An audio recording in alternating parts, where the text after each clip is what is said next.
I stand before you not as an expert, but as a concerned citizen, one of the 400,000 people who marched in the streets of New York on Sunday, and the billions of others around the world who want to solve our climate crisis.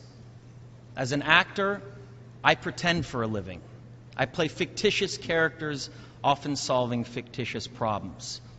I believe that mankind has looked at climate change in that same way, as if it were a fiction, as if pretending that climate change wasn't real would somehow make it go away.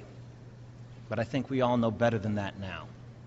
Every week we're seeing new and undeniable climate events, evidence that accelerated climate change is here right now.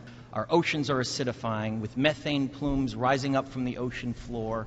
We are seeing extreme weather events and the West Antarctic and Greenland ice sheets melting at unprecedented rates, decades ahead of scientific projections.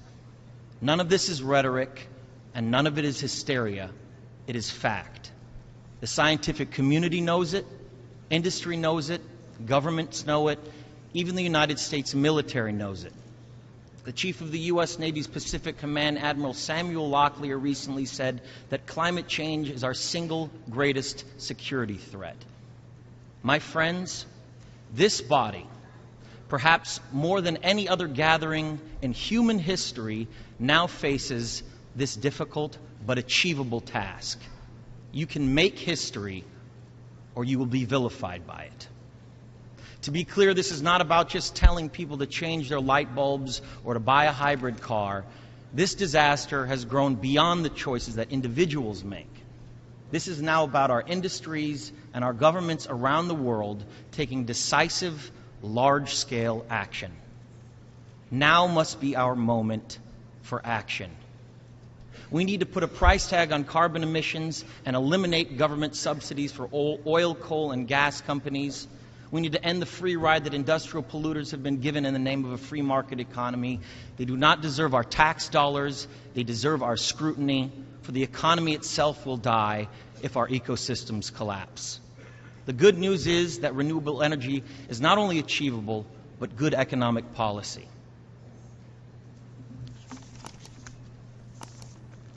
This is not a partisan debate, it is a human one. Clean air and a livable climate are inalienable human rights.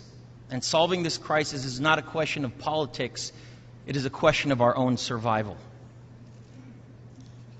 This is the most urgent of times and the most urgent of messages.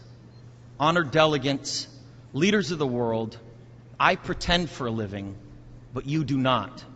The people made their voices heard on Sunday around the world, and the momentum will not stop. But now it is your turn. The time to answer humankind's greatest challenge is now. We beg of you to face it with courage and honesty.